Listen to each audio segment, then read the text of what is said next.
ചെയ്യാത്തതുകൊണ്ടാ നീ ഫെയിലായത്. അതേടാ, പക്ഷേ ഞാനിപ്പോ ഫെയിലായിന്ന് വീട്ടിൽ പോയി പറഞ്ഞ അമ്മ തല്ലും. ശരി പോട്ടെ, വീട്ടിൽ കുഴപ്പമില്ല. ഇനി എന്ത് ചെയ്യാനാ? ഇനിയിപ്പോ ഒന്നും ചെയ്യാൻ പറ്റില്ലല്ലോ. ഈ പ്രാവശ്യം ഞാൻ അറിയാതെ ഫെയിലായി എന്നും പറഞ്ഞ് നീ അമ്മ കൊണ്ട് സോറി ചോദിക്ക്. അടുത്ത പ്രാവശ്യമല്ലേ നീ നന്നായിട്ട് ഹോംവർക്ക് ഒക്കെ എഴുതിയിട്ട് നല്ലോണം പഠിച്ച് എക്സാമിൽ പാസ്സായ അപ്പൊ നിന്റെ അമ്മ ഒന്നും പറയില്ല. അതെ, ഇനി ഞാൻ ഹോംവർക്ക് ഒക്കെ കറക്റ്റ് ആയിട്ട് എഴുതും. അപ്പൊ തന്നെ എക്സാമിൽ പാസ്സാവാൻ പറ്റുള്ളൂ. അപ്പൊ തന്നെ അമ്മ തല്ലില്ല. പക്ഷേ ഈ പ്രാവശ്യം അമ്മ തല്ലും. ഇത് പേടിയാവുന്നു. പേടിക്കണ്ടറിയാ, നീ നിന്റെ അമ്മയെ കൊണ്ട് ഈ പ്രാവശ്യം അറിയാതെ ഫെയിലായി പോയി സോറി പറയ്. പിന്നെ നിന്റെ അച്ഛനുണ്ടല്ലോ, നിന്റെ അച്ഛനെ കൊണ്ട് പറയ്. നിന്റെ അച്ഛൻ നിന്നെ ഒന്നും പറയില്ലല്ലോ. അതെ, ഞാനേ ഈ പേപ്പർ അമ്മ കൊണ്ട് കാണിക്കില്ല. അമ്മ കൊണ്ട് കാണിച്ച അമ്മ തല്ലും. ഞാൻ അച്ഛനെ കൊണ്ട് മാത്രമേ കാണിക്കുള്ളൂ. അച്ഛൻ തന്നെ എന്നെ ഒന്നും പറയില്ല.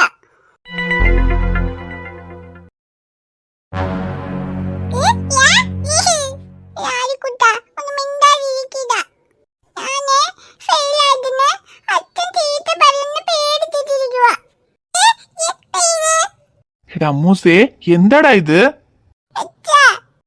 എന്താണോ നിങ്ങൾക്ക് മനസ്സിലായില്ലേ? നിങ്ങളുടെ മകള് ഒരു ABCD പോലും നേരെ എഴുതാതെ എല്ലാം തെറ്റായിട്ട് എഴുതിട്ട് ഫെയിൽ ആയിട്ട് വന്നിരിക്കുകയാണ്.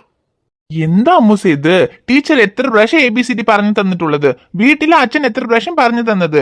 എന്നിട്ട് പോലും നീ എല്ലാം തെറ്റായിട്ട് എഴുതിട്ട് വന്നിരിക്കണോ?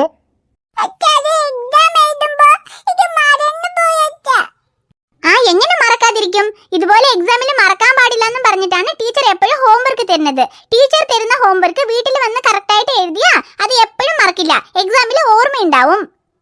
പക്ഷെ നീ വീട്ടിൽ വന്ന ഹോംവർക്ക് ഒന്നും എഴുതുന്നില്ലല്ലോ. നിന്റെ ഹോംവർക്ക് നിന്റെ അച്ഛനല്ലേ എഴുതുന്നത്. പിന്നെ എങ്ങനെ നിനക്ക് എക്സാമിൽ ABCD ഓർമ്മയുണ്ടാവും? ശിവേട്ടാ, ഇതിൽ അവളെ പറഞ്ഞിട്ട് ഒരു തെറ്റുമില്ല. നിങ്ങൾ തന്നെ പറയണം. നിങ്ങൾ അവളുടെ ഹോംവർക്ക് എഴുതി കൊടുത്തിട്ട് അവള് പഠിക്കുന്ന വിട്ടില്ലേ. അതുകൊണ്ടാണ് ഇപ്പൊ അവൾക്ക് ഒന്നും ഓർമ്മയില്ലാതെ ഇങ്ങനെ എക്സാമിൽ ഫെയിൽ ആയിട്ട് വന്നിരിക്കുന്നത്. എന്താടാ അമ്മൂസേ ഇത്? നിനക്ക് ABCD ഒക്കെ അറിയാം, നീ നല്ലോണം പഠിച്ച് എക്സാമിൽ നല്ലപോലെ എഴുതുന്നു വിചാരിച്ചിട്ടല്ലേ അച്ഛൻ നിനക്ക് ചില സമയത്ത് ഹോംവർക്ക് ഒക്കെ എഴുതി തരാ. പക്ഷെ ഇപ്പൊ നീ എല്ലാം മറന്നോന്നും പറഞ്ഞ് ഫെയിൽ ആയിട്ട് വന്നിരിക്കണോ? ഇപ്പൊ നോക്ക്, നീ കാരണം അമ്മ അച്ഛനെയാണ് പറയണത്. അച്ഛനെ പറഞ്ഞാലും പോട്ടെ, ഇങ്ങനെ എക്സാമിൽ ഫെയിൽ ആയിട്ട് വന്നിരിക്കണല്ലോ. നിന്റെ ക്ലാസ്സിലെ എല്ലാവരും പാസ്സായിട്ടുണ്ടാവും. നീ മാത്രം ഫെയിൽ ആവുമ്പോ ആ കുട്ടികളൊക്കെ നിന്നെ കളിയാക്കില്ലേ? ടീച്ചർ നിന്നെ ചീത്ത പറയില്ലേ?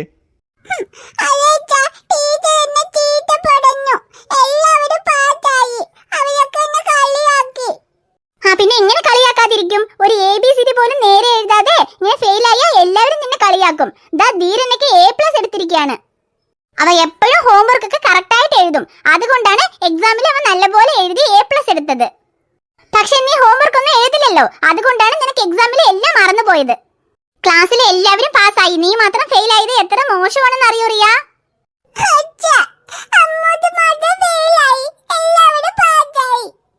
അമ്മൂസേ കാര്യണ്ടടാ, നീ മാത്രം ഫെയിലായി എല്ലാരും പാസ്സായി എന്നും പറഞ്ഞാ നീ ഫെയിൽ ആവാൻ എന്താ കാരണം? നീ വീട്ടിലെ ഹോംവർക്ക് ശരിക്കും എഴുതാത്തത് കൊണ്ടല്ലേ. അവരൊക്കെ വീട്ടിലെ ഹോംവർക്ക് എഴുതി ABCD ഒക്കെ മറക്കാതെ എക്സാമിൽ എഴുതിയത് കൊണ്ടാണ് എല്ലാവരും പാസ്സായത്. ശരി, ഈ പ്രാവശ്യം നീ ഫെയിൽ ആയത് കുഴപ്പമില്ല. ഇനി അടുത്ത പ്രാവശ്യമെങ്കിലും നീ ഫെയിൽ ആകാതെ എല്ലാരെ പോലെയും പാസ്സാവണം എന്നുണ്ടെങ്കിലേ വീട്ടില് മിസ് തരുന്ന ഹോംവർക്ക് ഒക്കെ കറക്റ്റ് ആയിട്ട് എഴുതണം. ഇനിയെങ്കിലും മിസ് തരുന്ന ഹോംവർക്ക് ഒക്കെ വീട്ടിൽ വന്ന് കറക്റ്റ് ആയിട്ട് എഴുതുവോ?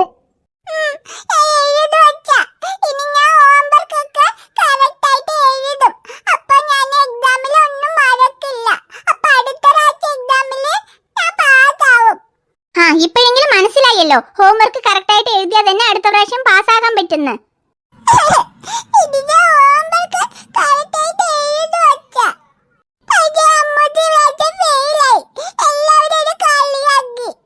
ശരി, അത് കുഴപ്പമില്ല, പോട്ടടാ. ഇനി അടുത്ത പ്രാവശ്യം നീ എക്സാമിൽ ഫെയിൽ ആകാതെ നല്ലപോലെ എഴുതി പാസ്സായ അപ്പൊ ആരും നിന്നെ കളിയാക്കില്ല. ഇനി അമ്മൂസ് നല്ല കുട്ടിയായിട്ട് മിസ് തരുന്ന ഹോംവർക്ക് വീട്ടിൽ വന്ന് എഴുതണം. ശരിയാ?